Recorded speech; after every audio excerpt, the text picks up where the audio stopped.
देखा है चुनाव कैसा होता है? नहीं देखा है। इसलिए सम्राट चौधरी अपने औकात में रहे। अन्ना हजारे वाला काम कर देंगे। पैसा इकट्ठा करने के लिए बोला था, 30 लाख लेके आया वहां से, मैं दावे के साथ करता हूं। 2 पेटी वो लोड करके गए ट्रेन में। हमको क्या निकालेगा? हम तो छोटा कर्मचारी है, सच्चा सिपाही। जान जोखिम में डालकर बांका के ध्वस्त चानन पुल को पार कर रहे हैं लोग, वहीं प्रशासन मौन।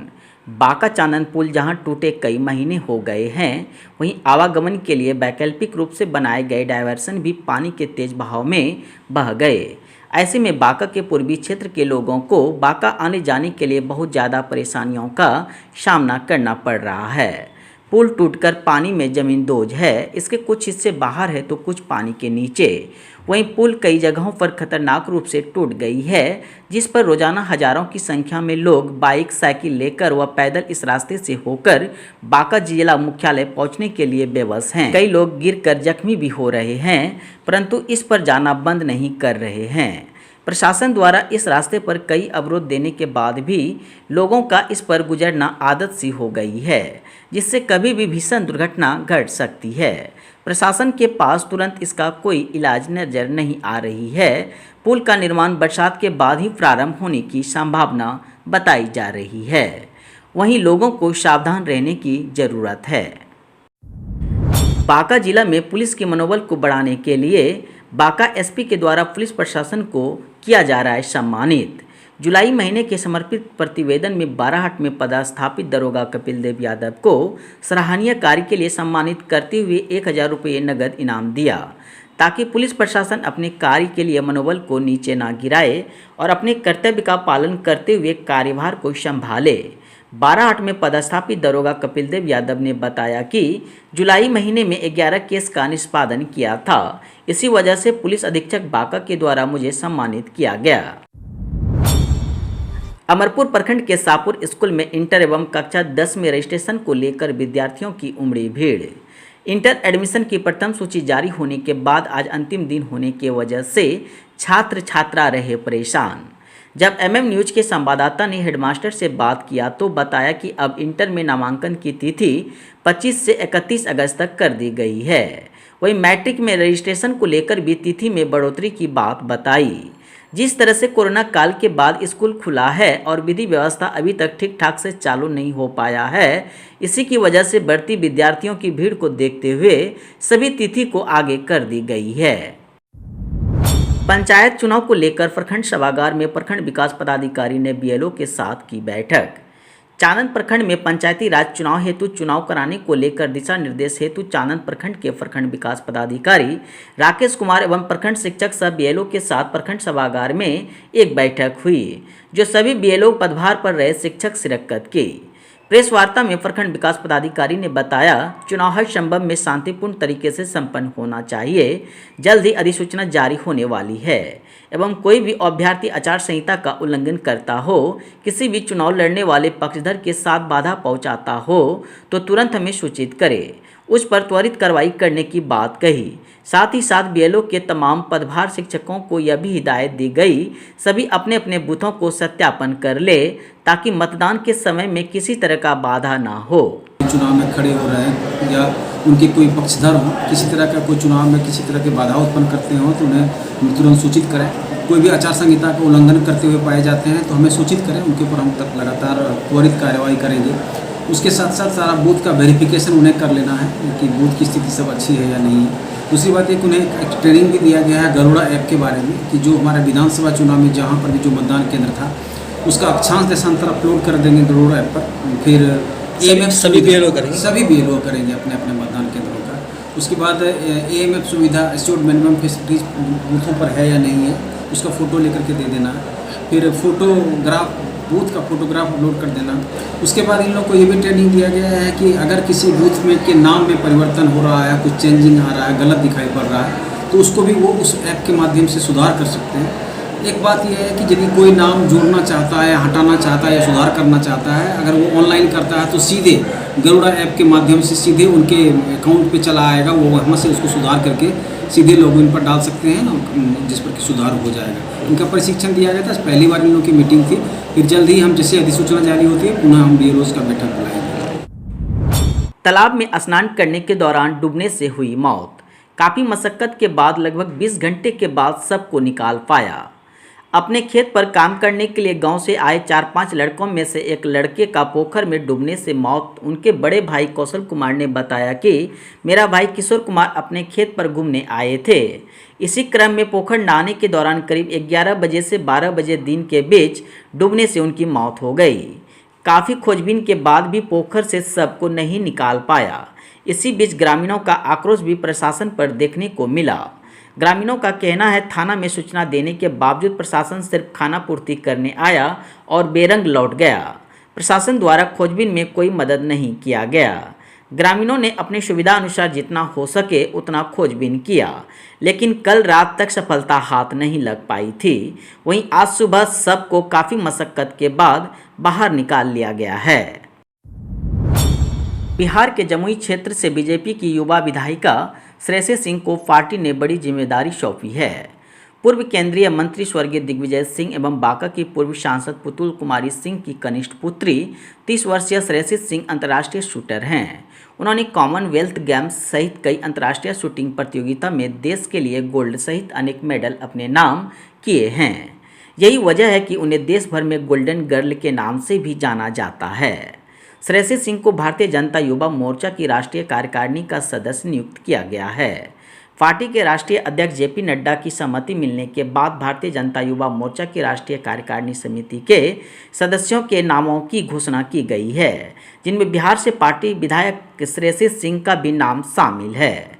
भाजयुमो की राष्ट्रीय कार्यकारिणी का सदस्य बनाए जाने पर बिहार प्रदेश बीजेपी के अध्यक्ष संजय जायसवाल ने उन्हें बधाई दी है। भागलपुर जिला अंतर्गत गोपालपुर विधानसभा क्षेत्र से जदयू विधायक नरेंद्र कुमार नीरज उर्फ गोपाल मंडल ने पिछले दिनों डिप्टी सीएम तारकिशोर प्रसाद के भागलपुर दौरे और विरोधियों के साथ गहबलियों को लेकर बयान दिया था, जिसके बाद भाजपा जदयू विधायक पर हमलावार हो गया और मंत्री सम्राट चौधरी से लेकर भाजपा नेताओं ने जदयू विधायक को आड़े हाथों लिया था। बावजूद इसके गोपालपुर विधायक आज भी अपनी बातों पर अड़िग है और अपने आवास पर फिर एक प्रेस कॉन्फ्रेंस कर डिप्टी सीएम के साथ मंत्री सम्राट चौधरी पर हमला किया।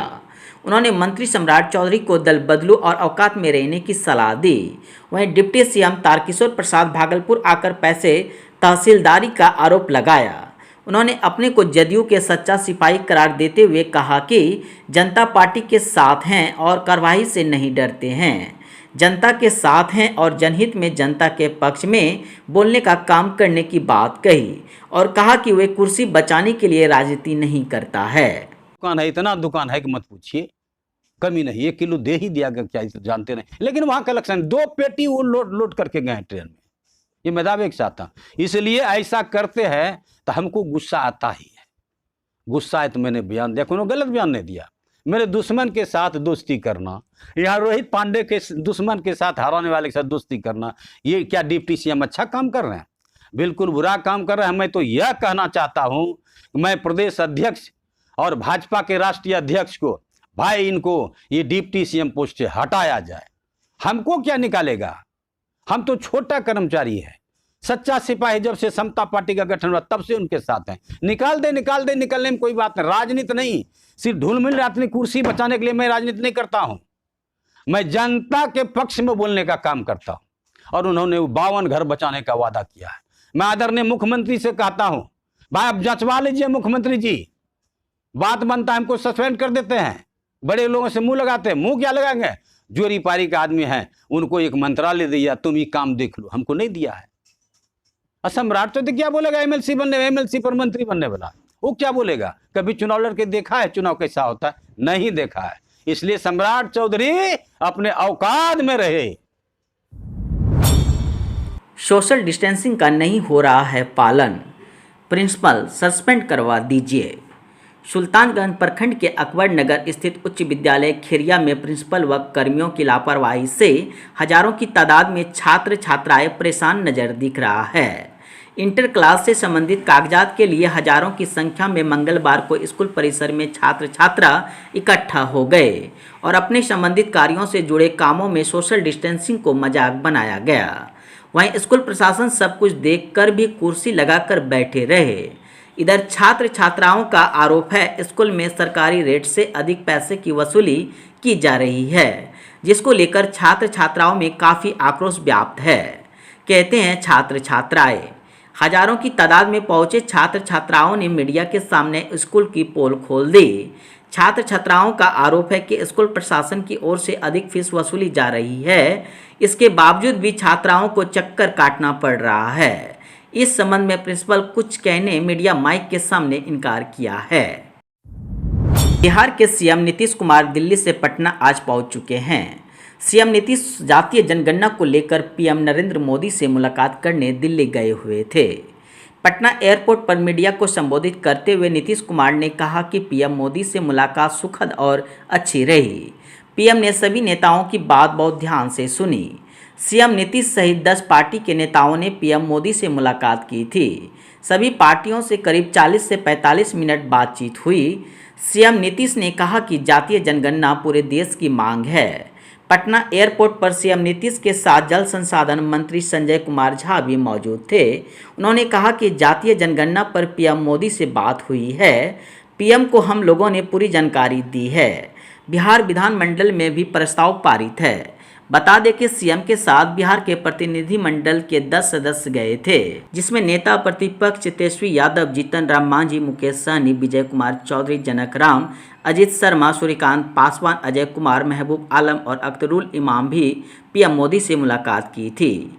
सीएम नीतीश ने आगे कहा कि इसके पहले तो जो हमने पत्र लिखा था उसमें भी 2019 में जो विधानसभा और परिषद से पारित किया गया था, 2020 में पारित किया गया था, सब भेज दिया गया है। आदरणीय प्रधानमंत्री जी ने जो हम लोगों ने मिलने के लिए आग्रह किया था कि समय दिया जाए, तो उन्होंने समय दिया था और कल 11 बजे हम लोग मिले थे और हमारे साथ 10 और लोग थे, सभी पार्टियों के सब रिप्रेजेंटेटिव थे और सब एक साथ गए और करीब करीब 40-45 मिनट उनके साथ बातचीत भी हुई।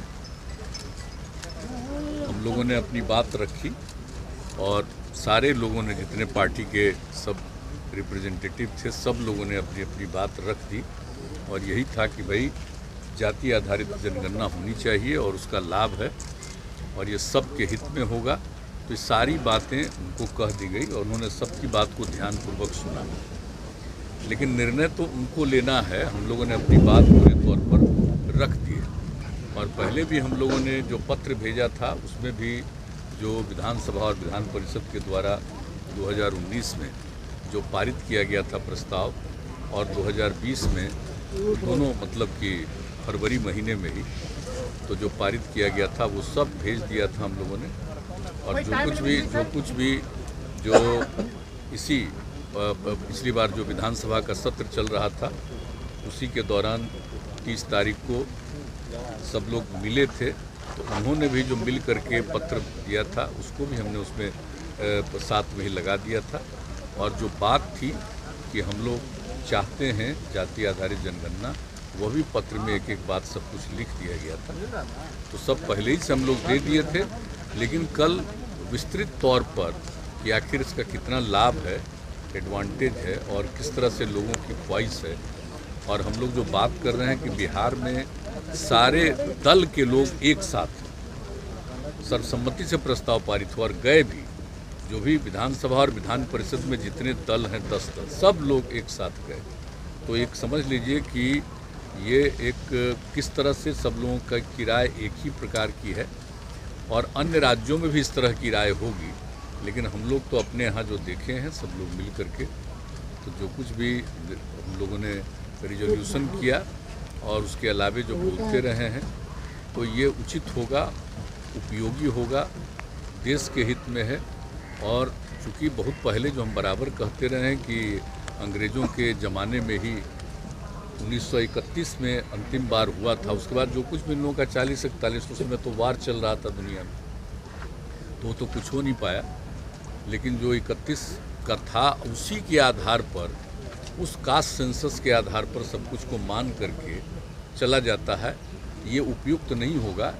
एक बार तो कम से कम जरूर कर लेना चाहिए जाति आधारित जनगणना, उससे सब लोगों को लाभ होगा और सरकार को भी पूरी जानकारी मिलेगी कि जिन लोगों को आगे बढ़ाने के लिए, सब लोगों को आगे बढ़ाने के लिए जो कुछ भी करना चाहिए, क्या प्रतिशत होना चाहिए, कितना होना चाहिए, तो ये सब उसका निर्णय लेने में उनको सहूलियत होगी।